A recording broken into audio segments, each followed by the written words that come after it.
Kapoy gihapon. Kapoy. Traffic, man. Traffic kayo, traffic. Sama na. Kababaw, Bisaya. Kabaw ng Bisaya. May ano ba sa Cebu? Kanang bahaba. Dili, traffic lang. Traffic lang. Traffic lang. Pero gamay, tungkol sa traffic light, no? Nag-traffic na sad. Hindi, gagmay magdaan. Dagang makig-out. Pero kanang grabe bahaba. Diretso man sa dagat. Duular man sa dagat sa mga mahawan na din. Bisaya ka ba? Naintindihan niyo yan, di ba? Mga kapatid, bisita po natin sa gabing ito, nako, John, Lalay, Jan, Gab, the pride of Cebu, mga kapatid, Urban Dam. Akala ko na sabihin mo eh. The pride of Cebu. Pride of Cebu, parang mangga lang yan, di ba? Yung mga, may maraming, alam ko, nako, tol, antindi ng pinagdaanan namin para makapunta dito ngayon. Sobrang traffic sa gabing ito. Sobrang lakas ng ulan. Ayan, buti pa nga sa Cebu. Sa mga hindi nakakaintindi sa mga usapan natin kanina, yan sabi natin, wala rong baha sa Cebu, traffic lang. Traffic lang. Ayan. Yung mga kapatid, sa mga fans ng Urban Dam, at marami yan, sigurado ako, dahil yun pa lang, marami na nangungulit na gawin natin guest itong bandang to. Buti nga pumayag. Kalalabas na ng kanilang ika-anim, sixth album, ang Esoteric. Nako, ang big esoteric ay talaga no? misteryoso, ganyan, medyo tago. Bakit? Bakit kayo pumunta ng Manila? Bakit Urban Dam? Hindi, mamaya na yan. Ano ba yung tunog natin dito sa ika-anim na album, Jan? Tunog Urban Dub pa rin pero bago. For sure. Tunog sixth album. Tunog sixth album. Mabigat kami ngayon. Maganda kasi satisfied kami ngayon sa recording. Satisfied? Ibig sabihin, unang 5 album, hindi kayo satisfied doon? Medyo. Okay. Laging ganun naman pag recording, di ba? Pag kakatapos mo lang pa, sana pwede pa nating gawin ganito or ganyan. Pero siguro sa katagalan na namin magkakasama, nung ginawa namin yung album, perfect lahat yung chemistry namin, tapos yung mga nakatrabaho namin producers din, si Eric Perlas at si Makoy. Sa Tower of Doom? Sobrang swak yung partnership namin. Tapos mas confident na kami sa isa't isa as a band. So, it took 13 years para kami maging confident sa isa't isa. Grabe. Kasi unang nilang album, June, lumabas yung 2000. 2000, Anong pakiramdam na, how to put it lightly, matanda na kayo? May ganun ba kayo feeling, Lai, minsan? Oo. Weird Meron ng mga grade 5 pa daw sila. Oo, di ba? Parang sumasampalin, di ba? Pwedeng ganun nga. Oo, parang grade 5 ako, naririnig namin yung album nyo. Iniisip nyo ba na aabot kayo sa ganitong stage na kung dati medyo tayo yung bata, ngayon parang senior na itawag sa inyo, di ba? Siguro, ewan ko. Hindi namin nafe-feel. Pero, masaya. Jun, alam mo, grabe following ng Urban Dub. Grabe, oo. Para siyang cult following, pero malaking cult. No? Marami kaming kamag-anak. Tsaka marami rin chicks dyan yung mga nanonood. Wala nga Easy. Lalo na to. Pag tumayo na to pag tumayo na sa harap ng stage, hindi pa rin ako kita. nakikita naman. Pero ito, Jun, itong si Lalay kasi. Newlywed yan. May fans club yan, tol. May fans club yan. Dalawang chapter yan. Yung chapter Quezon City, may isang chapter sa South. Yun, Yung chapter sa South, ang presidente ng chapter na yan, tago natin sa pangalang Wendell Garcia. Yun, si Wendell Garcia. Na drummer ng Pupil. Oo, yun pala yun. Iba kasi si Lalay, nagka-transform siya on stage. Yun, iba na yun. Conscious ka ba sa ganong epekto mo sa the male species pag tumutugtog? Yun, Ayan, para sa nakakarami na gusto masaktan, may asawa na po siya. Kakapag-asawa mo lang, di ba? Mga 2 years ago. Last year. Last year, yeah. Bakit mo siya yung naman may-ari ng Binondo. Siya yung may-ari ng Siya yung may-ari ng Binondo.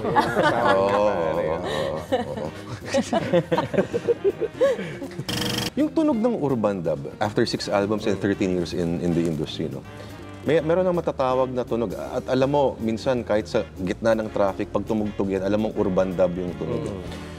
Hard work ba? Or mas natural na dumadating lang sa inyo yung sense of melody and sense of harmony? Siguro, natural sa amin na mag-share ng kung ano, kasi iba-iba yung mga influences namin eh. Common denominator rock, pero as individuals, iba-iba. Yung style namin, kumbaga, mas open kami na i-share yung mga influences namin to make one song. So, siguro natural lang lumalabas na meron kaming sariling amin. Di ko lang sure. Sa apat sa inyo, sino yung pinakaiba yung temperamento pagdating sa pinapainggan or pagdating sa gustong tunog? Kami, individually lang naman siguro. Pare-pareho. Parang, Ito rin lang, oh. kung anong gustong sound nilalay sa bass niya, yun yung susunod. Tapos di namin pangalaman. Pero just as long na in totality, na kami Maganda. apat na we can say na, okay yung tunog. May compromise naman din yung banda. Sinasabi nila nung ayon sa ibang mga aming pananaliksik, yung sa mga ibang nabasa ko, na nung pumasok si Jan Jan, kasi iba pa yung drummer kasi nila noon. Nung pumasok doon si Jan Jan, parang ito na yung tunog na hinahanap namin. Yung isang drummer nila to, lawyer na eh. Si Jai. Jeros eh. Lawyer na. Abogado yon? Abogado na ngayon, pare. Talaga? Tsaka sa gobyerno pa, di ba? Sa tingin mo, Jan Jan, anong ginawa mo doon? Anong ginawa mo para sumuha ka sa tunog ng dub? Bali, kung ano lang din yung gusto kong feel. Yun lang okay. yung kinontribute ko sa kanila. Parang, So wala kang in-adjust na tunog para sa kanila? wala naman. So, Para doon sa mga nakakalam sa yung mga panahon nila, yung 2000. Ito, galing to sa Glitch. Naalala niyo? Maingay na banda yun, Maingay Tol. na banda. Paano napunta? Paano yun, di ba? wala. Nakikinig lang ako ng iba-ibang genre. Tulad ng urban dub. Yan. Marami ba sa Cebu na merong gantong uri ng tunog ngayon? Because of this path na sinimulan ninyo? Hindi namin masabi, hindi namin sabihin na gano'n eh. Pero maraming mga creative na mga banda sa Cebu ngayon na lumalabas. Lalo na sa mga younger na generation ngayon. Gagaling din eh. Iba rin kasi sa Cebu yung Iba trip yung eksena ng mga- eh. Oo. Iba rin yung eksena. Parang may sarili silang industriya Correct, ng correct. music eh. Tsaka yung time nila, marami din man. Normally kasi sa sila eh. Maynila nangyayari, pag may isang usong tunog, Para halos sila. lahat ganun. Sa Cebu, iba-iba eh. Iba-iba. Maraming sektor eh. May nang At saka maganda doon, Tol, kahit iba-iba sila ng genre, minsan nagsasama-sama yan. Nagsasama-sama Sama-sama talaga. sa isang... Yun ang maganda sa scene namin. Kaya siguro din naging ganito yung style namin. Kasi parang bukod sa influences namin, meron pa kami mga nakakausap na mga banda na iba yung genre nila. Pero may natututunan kami sa kanila. Like mga reggae na mga banda sa Cebu, mga punk, or yung mga katulad ng Power Spoons na nung time na yun, rap metal or ano. Smooth friction, no? Smooth friction. Yun, Yung smooth friction talagang totally may iba silang genre. Ibang mundo. Meron silang ginawang... Lawyer na lang ganyan, di ba? Oh, yung gitarista. Yung gitarista yung... Oh, gitarista, lawyer din siya.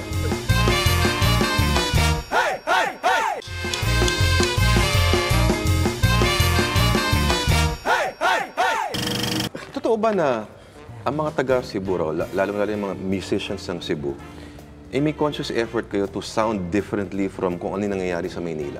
May ganong mindset. Kasi, yun nga, may sarili kaming mundo dun sa Cebu, yung scene. Kasi, feeling namin lahat nung time na yun, parang hindi naman kami mapapansin sa Manila.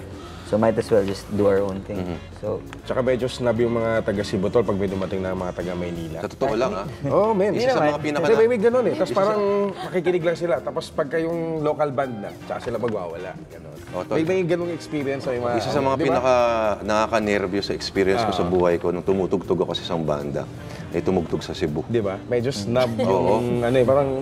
Nakagano lang sila, oh. pag sa Cebu kasi pag first time kayo pakinggan, papakinggan talaga kayo. Tapos, doon nila i-gauge kung gusto nila kayo o hindi. Hindi sila yung tipong magwawala na lang kung basta-basta. Talagang pakikinggan muna nila yung banda kung gusto nila. Pero pag bumalik kayo, tapos trip kayo, ganun sila. Naging In-expect nyo ganun. ba na you would make it big No. sa Maynila? No. No. Hindi. Not at all. Makapal lang yung mukha namin kaya kami bumalik hanggang sa tumira na kami dito. Nakatulong din yung ano, Lord, eh, yung NU Cebu, no? NU Cebu, NU mga events na ano... Pinakamalaking nakatulong sa Urban Dub NU, lalo na si Myrene. Kasi nung time na yun, si Myrene ng Sandwich yung program director. Siya yung nakarinig nung demo namin, siya yung nag-invite sa amin sa first gig namin. Ngayon ba, may mga tao o may mga bata pa rin nagugulat na uy, taga Cebu pala itong mga to. Ganun. Kumbaga, may mga audience man ang stereotype nila sa mga nabandang mga taga Cebu ay gantong tunog. Ano palang tumugtog mga Bisaya? Hanggang ngayon ba may ganun pa rin? Sa tingin ko, wala na eh.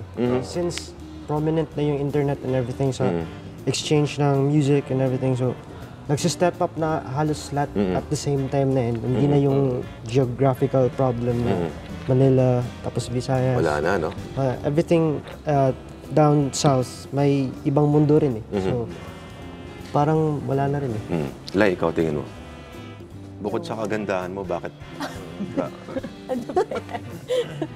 Hindi, wala. Yung sinasabi ko kanina is more on yung nagugulat na Bisaya pala kami, tapos minsan lumalapit sila sa amin, nagtatagalog, gano'n. Kasi At the- since mabilis silang, parang nakikita nila kami sa Manila, so palanla Tagalog. Sa Cebu to, Grabe talaga. Or sa pag kunwari Mindanao, tapos tinatagalog kami, kala nila taga Manila kami. Pero nakakatawa kasi kakatapos na namin tumugtog. Paminsan nag-spill ako na Bisaya. Bisaya, Pero pag kinausap Parang ano ko pa rin Tagalog, sila. Akala nila practice mo lang. Oo, kaya pinactice ko na. Okay, gusto ko tawanin si Jan. Jan. Ikaw, pag tumutugtog ba ang dub, ano yung kaiba ng pag tumutugtog ang dub sa Maynila at tumutugtog ang dub sa Cebu? Para sa akin, medyo pag sa Cebu kami tumutugtog, parang yung feeling ko parang proud na nag-represent kami sa Cebu, parang gano'n. Pwede lakasan yung boses, ha? Sorry. Shy. Sharp type to. Salamat pala dun sa binigay nilang t-shirt, tol. Skills. Saan to available, tol? Sa Maginhawa. Ginawa. Tignan nyo na lang yung Facebook nila. Next time, gawa lang kayo t-shirt na yung hindi puputok yung chan. Yun. Problema kasi yan eh. Yung sinukat ko to, maluwag eh. Ito tanong, paano ba kayo nagkakakilala? Sa music scene lang din naman. Friendster pa nun eh. Tapos kaming tatlo, ni Gab, Lalay, tsaka ako, we come from the same school, the same course. Same course kami. Asa-asa man na. Pero ahead sila sa akin. San Carlos. San Carlos. San Carlos. Sa Talamban. Talamban. Talamban. Noon pa lang ba, before mag-start ang dub, ano ba yung mga pinapainggan nyo nun? Deftones. Deftones talaga, no? Reggae. Tontuwa, kaya pala kayo tontuwa nung dumating Deftones dito, no? Noong mga early 2000s, nagkaroon po ng medyo hindi magandang karanasan itong si Jan, ano? Napagkamalan kang gang member ng isang rival gang at ikaw ay nabaril habang Habang naglalakad pa uwi. naglalakad pa uwi. Baka naman member ka talaga ng gang, umamin ka na tol. Wala talaga eh. Ang tindi nun hanggang ngayon ba may nangyari ba doon sa kaso? May nakasuhan ba? May nangyari, pero hindi na siya kinasuhan. Pero may nangyari. May nangyari daw. Pero hindi, Kilala mo kung sino tumira tol? hindi talaga. Hindi ko alam. Tapos, after a few days na nangyari, parang bahala na yun. At least ako buhay ako. Pwede pa akong mag-gitara. Pero it took me 8 months to learn how to play the guitar again. Again, ano? Oo. Alala ko pa, tumugtog pa sila dyan sa Robinson. Tapos, Jumam to, nakabakal pa. Sa Robinson noon ba? Sa ano? Actually, emotional moment nga raw yun eh. Daming na ano daw. Panood ko yun eh. Anong pangalan ng bar nun sa Robinson? Sa ilalim? Nakalimutan ko na Gasoline Alley. Kaso inali, tapos nandun, nanood ako nun eh. Sa tingin mo, may epekto pa rin yung injury mo sa playing mo ngayon? Hindi na bumalik yung dati. Hindi na ako makapag-see. Ganun? Kasi ayaw na ito mag-bend eh. Kasi natamaan din ito ng bullet. Oh, So, wow. yung before we recorded Embrace, eto na yan eh. Embrace finger na ito eh. So, I found ways naman na. Okay pa rin pala. So, yun. Sa bagay, kung si Tony Iommi ng Black Sabbath, di ba? Nagawa niya ng paraan na... Django. Grabe. Django, dalawang daliri nga lang, eh, di ba? Ang 13 years ay hindi yan biro, ano? In fact, ang dami mga samahan, mga mag-aasawa na hindi tumatagal ng 3 taon, 2 taon, lalo na sa panahon ngayon. Cliched question, pero ano ba yung particular na sikreto ng banda kung bakit nagtagal kayo ng 13 years? Personal space. Walang pakialamanan, ganun. Musically naman, meron. Pero personal lives namin, hindi namin pinakikialaman. Ganon? Tsaka ano talaga, kumbaga, yung main factor kasi mahal namin yung ginagawa namin. Though hindi kami talaga tumatambay, magkakasama, kasi iba-iba kasi kami as individuals, sobrang magkakaiba kami ng mundo. Pero yung common denominator namin yung love for music siya sa pagtugtog. So, yun yung parang common theme na kaya kami nagsistay ng ganito katagal. Ano ang hindi nyo gusto sa eksena sa Maynila? Ikaw muna dyan. Wala naman siguro. Sobrang laki lang siguro na may gusto kong puntahan ng gig pero ang layo. Ang layo, hindi Ay, mapunta. bahay na lang. Ayun na lang. Ikaw, Ikaw, Lai. Wala naman. Okay lang, wala namang magalit sa inyo. Hindi talaga yun. tayo lang naman dito. Hindi Ikaw. namin napapansin eh. Kumbaga, Wala rin. feeling kasi namin talaga guest hanggang ngayon. Talaga? Guest pa rin. Guest kami dito sa wala kaming right Mas para open-minded yung mga tao dito. Eh. Dito? in terms of music na kami hindi kami Madali nangingialam. mag-appreciate yung tao ba? Di kagaya sa Cebu nga, parang Parang baligtad akong pakiramdam. Parang feeling ko, mas okay doon. Sariling industry doon, tol. Pati yung comics, sariling popcorn, naglabas pa ng, ano? Mas immediate kasi yung dito sa Manila yung appreciation ng tao as compared to Cebu na you have to prove yourselves. Even until now, kami pag umuwi kami tumugtog doon, nasa mindset pa rin namin na kailangan galingan talaga natin kasi nakakahiya sa hometown natin kung ganito na tayo katagal tapos hindi pa rin tayo marunong tumugtog na maayos. Iba ba ang mga gusto ng mga tao sa Cebu na kanta ninyo versus yung mga gusto ng mga gusto na kanta ng mga tao sa Maynila? Di ko na-feel na ganun eh. Pareho lang. Parang pareho lang. Pareho lang. Pero may mga iba na yung kunwari yung matagal na kaming napanood ng mga taga Cebu na kilala kami since 2000. Paminsan nagre-request din sila na tutuin yung mas luma na hindi na namin tinutugtog. Ganun. Pero sinasabi, hindi namin na-practice eh. Ano ang Ganda excuse yan, ha? anong typical how would you describe a typical urban dub fan? Loyal, tapos decente. Saan? Educated. Educated siya. So far, since 2001, since Yahoo Groups pa na days, lahat na nagko-comment dun eh, parang educated, hindi bastos. Mga nagtatrabaho, gano'n. May mga Kaya tatrabaho. even students pa na, makes me proud na our fans have taste. Hindi yan mga fans yan. Sa page natin, nag-aaway-aaway sila. No? Hindi edukado yung mga nanonood ng programang ko eh.